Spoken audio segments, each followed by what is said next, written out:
안녕하십니까? 도대체 어떻게 해야 승리를 하는 겁니까? 지금 손자병법에서 계속 승리하라고 하고 있는데 승리해라. 이제 승리하는 방법들이 많이 있잖아요. 여러분들이 하시기에 도대체 뭘 어떻게 준비해야 승리할까? 뭐 그런 의문이 드실 수 있을 것 같아요. 과연 승리의 가장 원천의 그 핵심은 뭐냐? 도대체 뭐예요? 뭐가 승리에 가장 중요한 거예요? 공부해야 돼요? 노력해야 됩니까? 뭐 일단 승리를 한다. 예. 그럼 두 가지 요소가 첫 번째는 정신적인 요소와 두 번째는요. 정신적인 반대 육체적입니까? 정신적인 조건이 있고 물질적인 조건이 있는 거예요. 예? 정신적인 조건은 뭐예요? 내가 이기겠다. 화이팅! 그래서 막 모여갖고 막 정말 화이팅 하면서 나가는 그 정신적인 힘. 그거 무시 못하죠. 승리하는데. 정말 거기서 막 악으로 덤비는데 그거 어떻게 이겨요? 예? 정신력으로 덤비는데. 손자도 이걸 강조합니다. 예, 승리를 하려면은 지도자가 리더십이 있어서 전체 군대 병사들을 갖다 하나로 다 묶어내고 그들과 함께 반드시 이겨야겠다는 어떤 그 확실한 그 정신력. 그게 이제 굉장히 중요하다라고 얘기를 해요. 그 다음에 이제 물질적인 조건은 뭐예요? 병사들이 정신력만 갖고 싸우나요? 뭐가 있어야 돼요? 밥도 먹어야죠. 무기도 있어야죠. 또 말도 있어야 되고.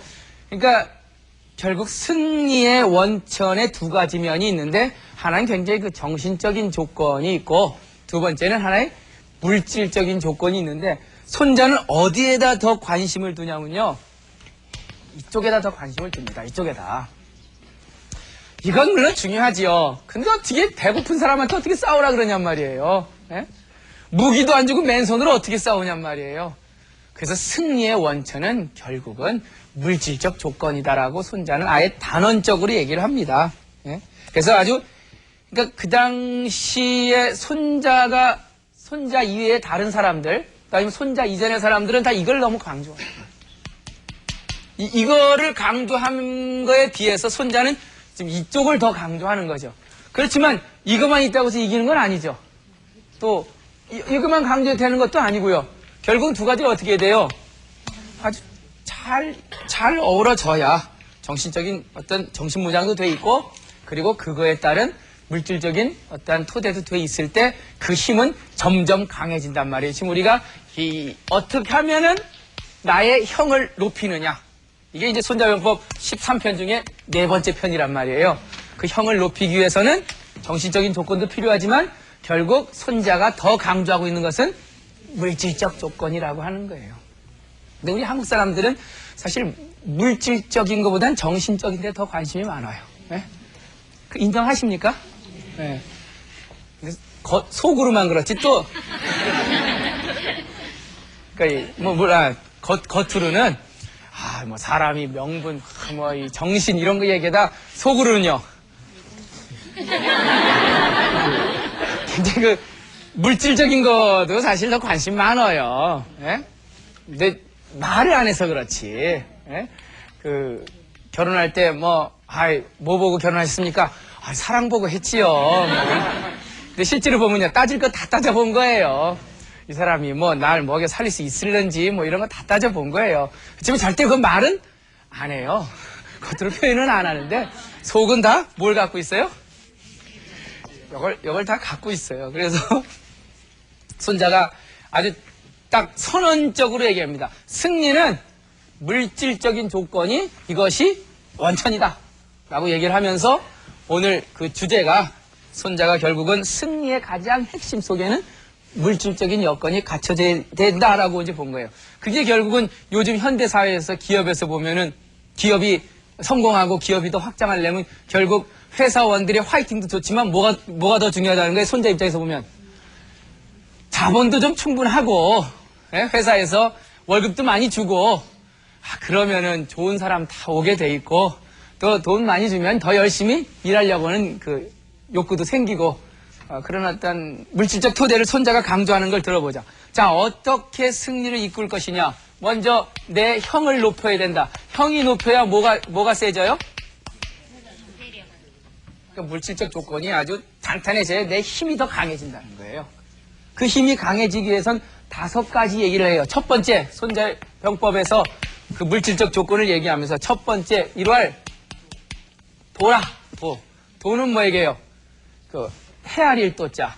여기서 도라고 하는 건 그 국토의 크기입니다. 예? 그러니까 전쟁을 하려면 일단 그 전쟁하려는 나라의 국토가 어느 정도의 크기냐. 이거를 따져봐야 된다는 거예요. 지금 승리하는 방법 중에 첫 번째 조목이. 그리고 두 번째는 뭐냐? 양이다. 국토의 크기가 크면 이 생산량이 있어야 된다. 생산량. 생산량이란 게 뭐예요? 뭐 거기서 나는 뭐 농산물이라든지 식량이라든지 뭐 철광석이 있어야 그걸로 쇠도 만들어서 무기도 만들 거 아니에요. 그러니까 국토의 크기도 필요하고 커야 되고 그 다음에 그 크기 큰 땅에서 생산하는 생산량도 많아야 돼요. 지금 제가 뭐 얘기하는 거예요? 이 형과 세를 높이기 위한 승리하는 조건의 5가지 이야기예요. 세 번째, 3왈. 왈은 첫 번째 말하기를 국토의 크기요. 두 번째로 말하기를 국토에서 생산하는 생산량이요. 세 번째는 뭐냐? 수의 수. 수라는 건 뭐예요? 숫자. 무슨 숫자예요? 군대 병사들의 숫자요. 소집 가능한 군대의 숫자가 어느 정도 되느냐. 이것도 굉장히 중요하다는 거예요. 그 다음에 4왈. 네 번째는 뭐냐? 에? 칭이라는 거예요. 칭. 이 칭이라고 하는 건 이 칭자가 이게 저울칭자입니다. 이렇게 저울질 하는 거예요. 그러니까 상대방하고 나하고 어떻게 해요? 이거는 이제 군대의 숫자고 이거는 상대방과 나의 전력을 저울질을 해서 내가 상대방보다 전력이 우위에 있어야 된다는 거예요. 그러니까 상대방과 나하고 비교를 해서 이게 저울이라는 게 뭐예요? 이렇게 저울 있잖아요. 저울. 예? 저울. 저울에서 상대방보다 내가 어떻게 돼요? 무거워야 내가 이길 수 있다는 겁니다. 그 다음에 이제 5번째가 5왈 뭐냐? 승이다. 그래야 승리한다. 이렇게 손자는 5가지를 얘기를 하는데 결국 승리하는 5가지 조건을 손자가 든 것 중에 정신적인 게 있어요? 없어요? 없네. 여기는 없어요. 여기에는 뭐 화이팅 해라. 1왈 화이팅. 2왈 뭐 상하 간의 합의. 3왈 뭐 정신력 이런 게 하나도 없어요. 다 뭐예요? 다 뭐예요? 전부 다. 다 물질적인 것만 얘기하고 있어요. 물질적인 걸 얘기하면서 그 나라의 국토의 크기가 일단 커야 된다. 커야 뭐가요? 생산량도 많아진다. 생산량이 많아야 그러니까 먹일 사람이 많아지는 거예요. 생산량이 있어야 그 군대에서 그 군사들을 많이 뽑아서 그들을 먹이죠. 그러면 저절로 군대의 숫자가 늘어나고. 그러면 내가 상대방보다 항상 우위에 서게 돼. 그럼 뭐 해야 돼요? 간단하네. 이제부터 여러분들 승리하려면 뭘 키워야 돼요? 땅부터 사고, 결국 물질적인 조건, 손자가 바라봤을 때는 정신적인 조건도 필요하지만 이러한 물질적인 조건에 얼마만큼 국토를 크게 열릴 것이냐, 거기서 생산량은 얼마만큼 생산할 것이냐, 군도의 숫자, 그리고 상대방의 전력의 우위, 그 다음에 승리라고 보는 거예요. 이게 손자가 바라보는 승리의 가장 원천입니다. 요즘 말로 하면 자본이 있어야 되는 거예요. 자본이 있어야 승리한다는 거예요. 그러면서 손자는 이 얘기를 하면서 이 5가지가 따로, 국토 크기 따로, 생산량 따로, 군대의 숫자 따로, 전력의 우위 따로, 승리 따로, 이렇게 따로따로 구별되는 게 아니라 하나의 어떤 그 꼬리에 꼬리를 문다고 생각을 해요. 굉장히 그 인과관계가 있다고 보는 거예요. 그러면서 그 인과관계를 이렇게 설명합니다. 인과관계를 뭐냐면은 일단 땅이 있어야 그 땅이 돌을 낳는다. 지가 돌을 낳는다. 그 다음에 이 도는 량을 낳는다. 하나의 그 연관관계로 따지는 거예요. 그러니까 꼬리에 꼬리를 무는데 결국은 이 도와 지의 차이점은 뭐 똑같이 국토지만은 이 땅은 그냥 일반적인 땅이고 이 도는 이게 개간단 때야, 개간. 그러니까 일단 어느 나라에 군대가 이게 승리하는 군대가 되려면은 일단 큰 땅이 있어야죠. 그 땅이 있어야 뭐가 만들어져요? 개간할 수 있는 땅이 커지는 거예요. 그러면 개간할 수 있는 땅이 커져야 뭐가 나와요? 생산량도 많아지는 거예요. 생산량이 많아져야 군대의 숫자가 늘어나는 거예요. 군대의 숫자가 늘어나야 내가 상대방보다 전력이 강해지는 거예요. 전력이 강해져야 그 다음에 내가 뭘 얻었어요? 손자는 전쟁의 승리는 정신적인 조건이 중요한 게 아니라 이러한 국토의 크기, 그거에 따른 개간된 땅, 그 다음에 생산량, 그리고 병사의 숫자, 전력의 우위, 그리고 마지막으로 승리로 다가온다라고 하는 굉장히 뭐예요? 현실적인가요? 굉장히 그러니까 손자병법 자체가 그 당시에 뭐 노자나 이 노노하고는 좀 생각이 틀려요. 여러분들 노자나 노노에는 이런 얘기 잘 안 해요. 기본적으로 이러한 생산력, 뭐 이런 물질적 조건이 중요한 게 아니라 지도자의 무슨 도가 중요하고 또 뭐가 중요해요? 덕이 중요하지. 즉 사람이 도가 있고 덕이 있으면 뭐예요? 이것도 저절로 따라온다. 그렇게 생각하십니까, 여러분? 그렇게 생각하시는군요. 도와 덕이 있으면 다 따라오지요. 손자 그렇게 안 봤어요. 그 도와 덕보다도 더 중요한 게 있다. 그건 아주 눈으로 딱 보이는 이 생산량, 물질적 조건이란 게 더 필요한. 제가 왜 이런 강조를 여기서 다시 한번 하냐면요. 정신적인, 즉, 그런 도덕적인 어떤 지도자의 리더십도 굉장히 중요해요. 중요한데, 지도자의 리더십도 중요하지만, 결국 그 리더십이 힘을 발휘하려면 굉장히 물질적인 그러한 어떤 토대가 있어야 된다고 보는 거예요. 결국 현대사회에서도 마찬가지지만 회사가 크고 그 나라의 그 나라의 뭐예요? 힘이 강해지려면 물질적인 그런 어떤 토대가 있어야 돼. 이 물질적인 토대만 있다 그래서 그것이 바로 승리는 아니에요. 이것만 가져서 승리할 수 있습니까? 결국 이 자체만 갖고 승리는 안 돼. 이걸 어떻게 해요? 구슬이 3마리라도 어떻게 해야 돼요? 네. 그러면 저는 이런 질문을 해봐요. 그러면 물질적인 즉 돈이나 자본이나 이런 거 많으면은 뭐 이기느냐?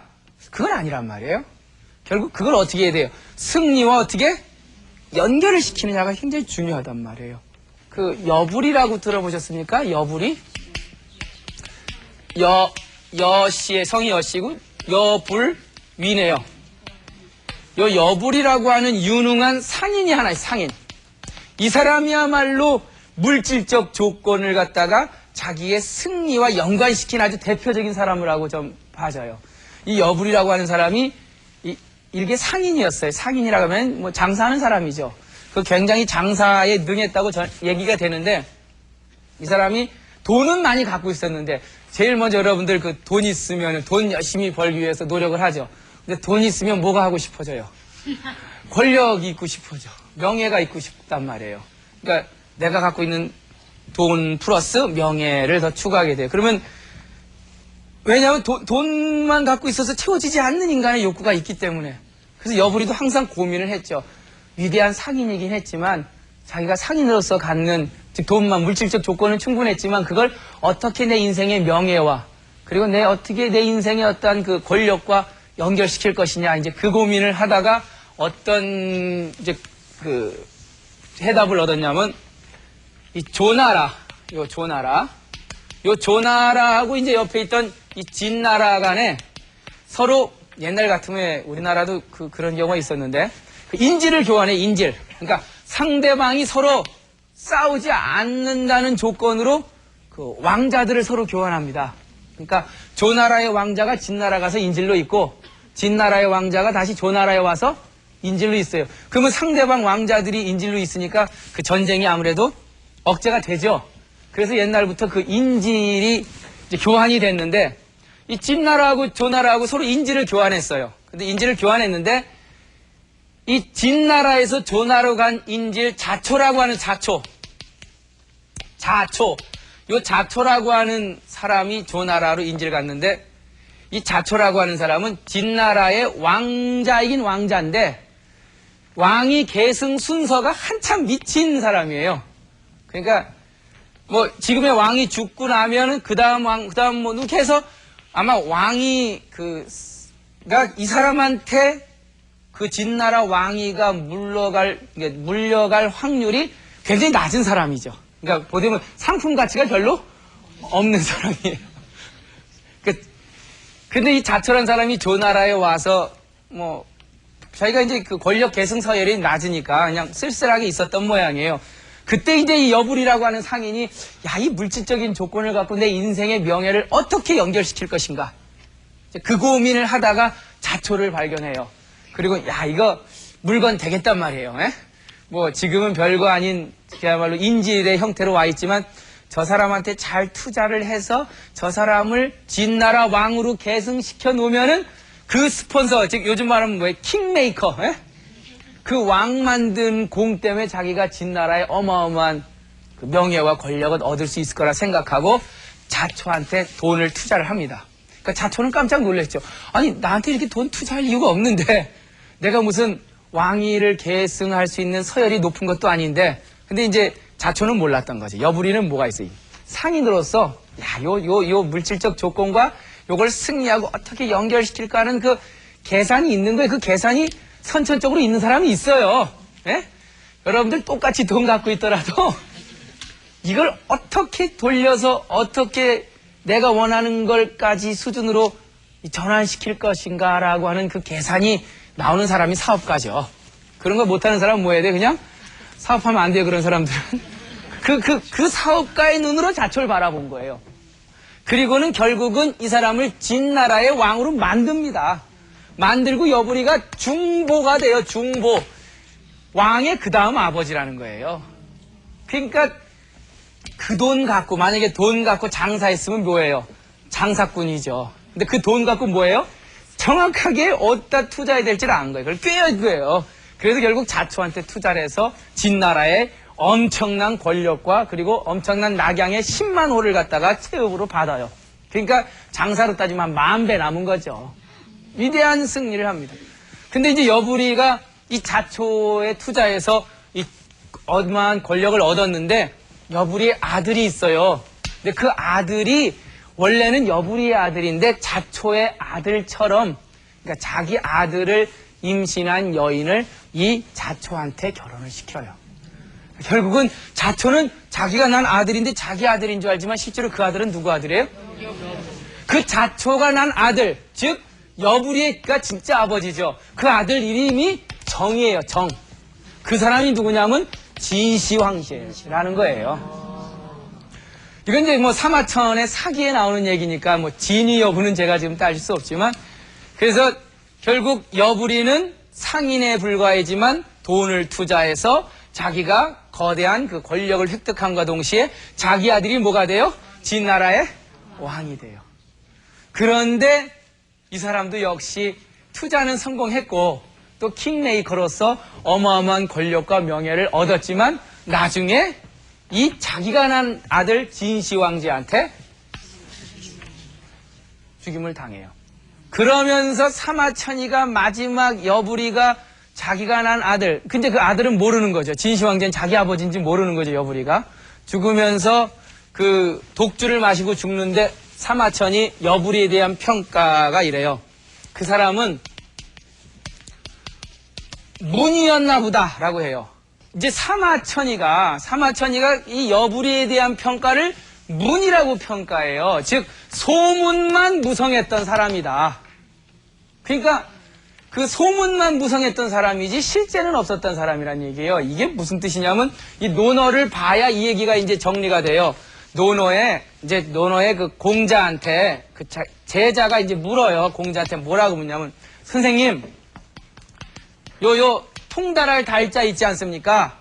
사람이 우리가 군자로서 어느 정도 수준에 통달하고 수없이 많은 사람들한테 야, 저 사람 정말 통달된 사람이야. 이렇게 추앙을 받으려면 어떻게 해야 됩니까? 라고 해요. 그러니까 공자가 그래? 그럼 네가 생각하는 그 출세라고 하는 게 뭔데? 통달이라고 하는 게 뭔데? 그러니까 그 제자가 그건 바로 문이지요. 소문이 나는 거지요. 출세가 소문 나는 겁니까? 공자는 그 얘기를 듣고 야, 통달했다는 건 소문 나는 게 아니야. 결국 통달은 남한테 야, 그 사람 정말 훌륭하다는 소문을 듣는 게 중요한 게 통달이 아니라 통달이란 건 뭐냐면은 그 질박함과 그 다음에 그 의의가 있는 사람이라고 얘기를 하는 거예요. 그러니까 외형적인 소문보단 뭐예요? 예? 내면적인 통달이 더 중요하다고 공자는 얘기를 한 거예요. 요거를 알고 사마천의 평가를 들으셔야 돼요. 다시요.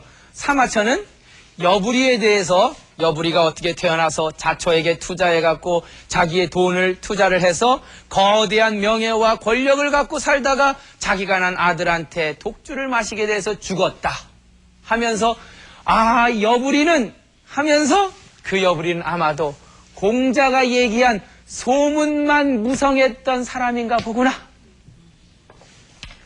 돈을 갖고 투자할 땐 많고 쓸 땐 많지만 그러나 그 돈을 어떻게 투자해서 그야말로 그 투자한 성공을 이루었을 때 진정 외형적으로 바라보는 출세가 아니라 내면적인 자기 인생에 대한 당당함이 중요하다고 공자는 얘기를 한 거죠. 그러니까 사마천이 여부리를 바라보는 평가는 별로 긍정적이질 않아요. 여하간 우리가 지금 오늘 주제로 얘기하는 거는 승리의 원천은 뭐라는 거예요? 물질이라고 하는 거예요. 그 물질은 하나의 물질로서 끝나는 게 아니라 뭐하고 연결돼야 된다는 거예요?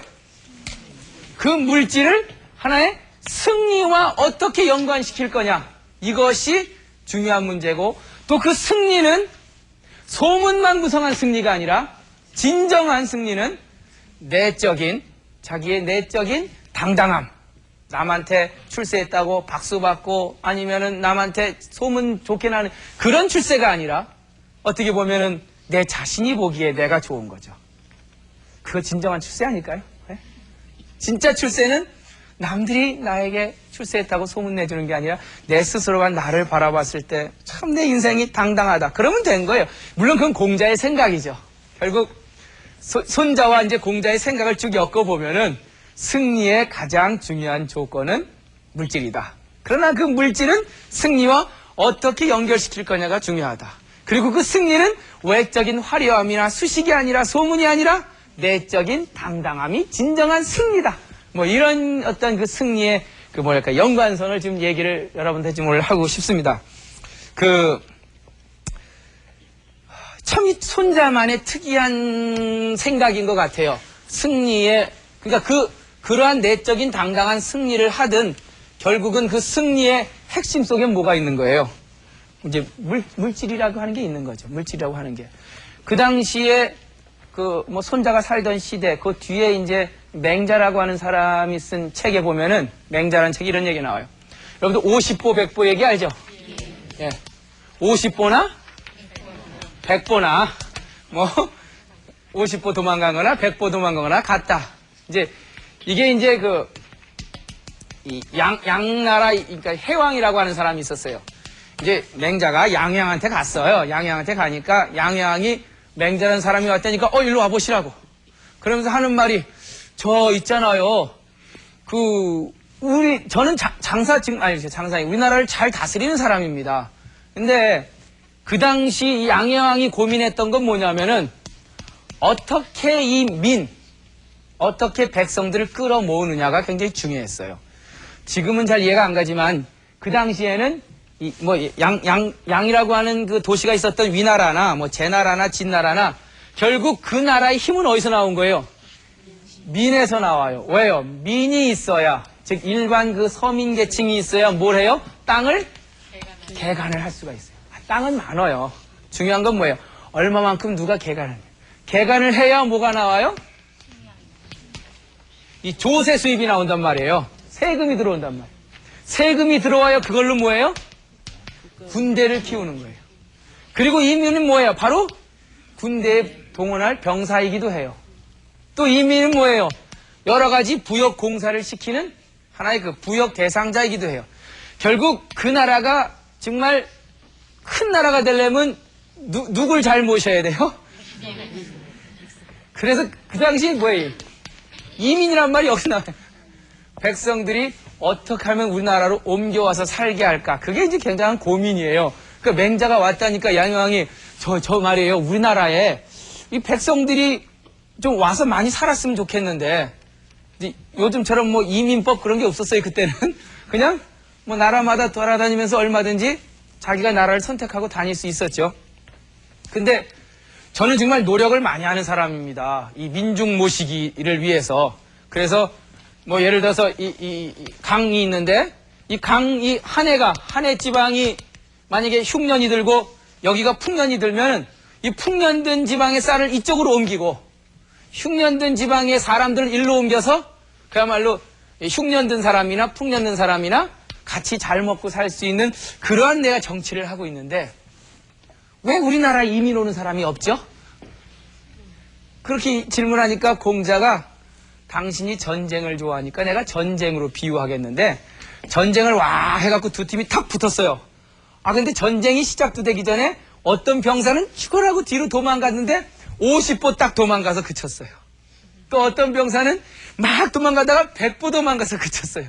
그러니까 50보 도망간 병사가 100보 도망간 병사한테 보고 야 이놈 100보 도망갔구나 하고 웃었단 말이에요. 50보 소 100보 원래 원문은 그래요. 50보 도망간 사람이 100보 도망간 사람을 보고 웃는다. 비웃는다. 결국 뭐 묻은 개가 뭘 나무라는 거예요? 당신이 지금 하는 정치나 이웃나라 사람들이 하는 정치나 50보 100보요. 무슨 뭐 특별하게 당신이 잘한다고 생각하지 마시오. 뭐 이런 얘기를 해요. 결국 그 시대에 손자가 살던 시대에서 100몇 년이 지난 그때에도 뭐가 중요한 거예요, 결국은요? 미는 뭐예요, 결국은? 승리의 원천은 뭐예요? 물질적 조건이 제일 중요하다는 거예요. 그게 이제 그야말로 승리하는 조건의 가장 기본적인 거죠. 다른 쪽에서는 근데, 그러니까 손자가 이렇게 물질적 조건이 중요하다고 보는 거에 반해서, 우리가 육아적 지식인이 보는 조건을 좀 한번 보죠. 군자가, 그러니까 승리를 하려면 물질적 조건보다 뭐가 중요해야 되냐면은, 먼저 도덕적으로 완성된 뭐가 있어야 된다는 거예요? 군자가 있어야 된다. 지도자가. 그 군자가 뭘 체득해야 되느냐? 덕이 있어야 되는 거예요.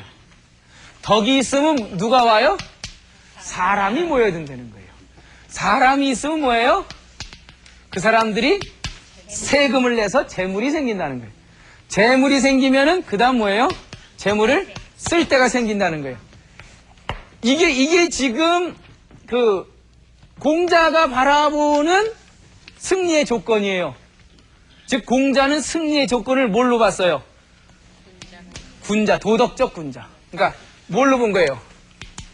정신적인 측면으로 계속 본 거예요. 정신적인 측면으로. 그래서 제일 먼저 정신적으로 완성된 도덕 군자가 덕을 있어야 되고 덕이 있어야 사람도 모여들고 사람이 모여들어야 돈도 생기고 돈도 생겨야 쓸 때도 생긴다. 맞습니까? 네. 맞습니다. 요즘 왜 회사를 경영하는 그 기업가가 덕이 있으면 직원들이 다 몰려오나요? 네? 그건 요즘은 안 그런가요? 정신적인 요소를 강조한 공자의 이러한 흐름에 비해서 결국 손자는 그게 아니라 뭐예요? 네, 물질적인 조건. 먼저 땅이 있어야 되고 땅이 있어야 개간도 되고 개간이 돼야 생산량도 많아지고 우리 배웠잖아요. 생산량이 많아져야 상대방보다 내가 전력의 우위에 있고 그래야 내가 어쩜 이렇게 비슷한 시기에 산 사람이 어쩜 이렇게 생각이 틀려요. 거의 비슷한 시기를 같이 살았는데 세상을 바라보는 눈이 이렇게 틀린 거예요. 그래서 저는 생각하기에 이러한 정신적 요소를 강조한 공자나 이런 물질적인 요소가 승리의 원천이라고 바라본 이 손자 사이에 우리 한국인이라면 아무래도 저걸 딱 보면은 어느 쪽에 가까워요, 우리는요? 이쪽에 가까워요? 이쪽에 가까워요? 굉장히 이쪽에 가까워요. 제가 아까 문제 제기를 했지만 굉장히 그 정신 지향적이에요. 저것도 겉으로는 여간 정신지향적이에요. 이게 뭔가 이 정신적인 이 추구하는 덕이 있고 한 사람을 평가할 때도 뭐 돈 있는 것도 사람이 중요한 평가지만 그 사람이 어떤 도덕적으로 이걸 굉장히 따져요. 저는 이게 한국인만이 갖는 굉장한 특별한 요건이라는 생각이 드는데 이런 정신지향적인 한국인의 특성이 과연 어디서 왔을까? 그런 생각을 한번 해봐요. 이제 저희 학교에 어떤 교수님이 이거에 대해서 논문을 한 분이 쓰신 분 계신데, 그러니까 일본은 굉장히 송자적 생각이라는 생각이에요, 일본. 그리고 한국은 굉장히 공자의 생각을 갖고 있다는 거예요. 이렇게 이제 이분법적으로 나누는 건 하지만, 예를 들어서, 한국 사람들이 갖는 기본적인 일본인과의 비교를 해보면, 한국 사람들의 기본적인 마음이 뭐냐면은, 내가 곧 하늘이에요. 그런 생각 안 들어요? 내가 저 하늘이에요, 하늘. 그래서 사람이 곧 뭐예요? 굉장히 내가 이 우주의 중심이라는 생각을 해요. 그걸 이제 굉장히 정신지향적이란 말로 표현을 하는데, 나라고 하는 사람이 있죠. 나라고 하는 사람은 바로 저 하늘하고 동격이에요. 그래서 내가 곧 뭐예요? 사람이 곧 천 이런 걸 해요. 근데 일본 사람들은 절대로 하늘과 내가 같다고 생각하질 않아요. 한번 천왕은 내가 일본 국민이면 영원한 우리 아버지가 오뎅 국물에서 오뎅 국물 끓이는 집이에요. 내가 아무리 출세를 해도 나는 뭐 하는 사람이에요? 그걸 철저하게 했죠. 근데 우리는 아버지가 오뎅 국물 끓였으면 자식한테 절대로 오뎅 국물 끓이게 하지 않아요. 왜요? 넌 오뎅 국물 끓일 사람이 아니다, 이제부터. 이게, 그러니까, 우리의 저거 보면 알아요. 일본의 도요다, 이런 자동차 공장에 가면은, 일본 사람들을 노동자로서 딱 끌어놓고, 너 여기서 8시간 동안, 이제 차가 이렇게 지나가면은, 바퀴만 쪼여 하면요. 일본 사람들은 굉장히 열심히 쪼인대요. 왜? 나는 뭐예요? 바퀴 쪼이는 사람. 그러니까 아무런 회의가 없어요. 근데 우리나라 사람들한테 너 8시간 동안 바퀴 쪼여야면요. 쪼이긴 쪼이는데 뭐라고 생각하면 쪼여요? 어이씨. 내가 여기서 바퀴 쪼일 사람이 아닌데 난 뭐 할 사람이에요? 저 위에 가서 본사에서 도장 찍을 사람인데 내가 여기서 이걸 왜 쪼이는지 굉장히 자기 자신에 대해서 하찮다고 생각을 해요. 그러니까 그게 결국 나는 곧 뭐예요? 하늘인데 나는 여기서 이거 놔서 쪼일 사람이 아니라는 거예요. 제가 100명한테 다 물어보면 다 그래요. 내가 여기서 매일 밥하고 빨래할 사람이 아닌 거예요. 난 뭐 할 사람이에요? 난 꿈이 있는 사람인데 내가 여기서 왜 밥하고 빨래하냐 이거예요.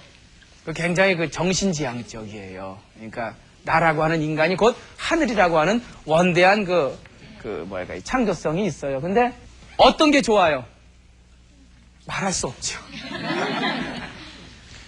현대의 산업사회에서 수없이 많은 대량 생산 체계에서 소니에서 카세트 만들 땐 저 일본 사람들의 사유 방식이 훨씬 더 불량품이 적어요.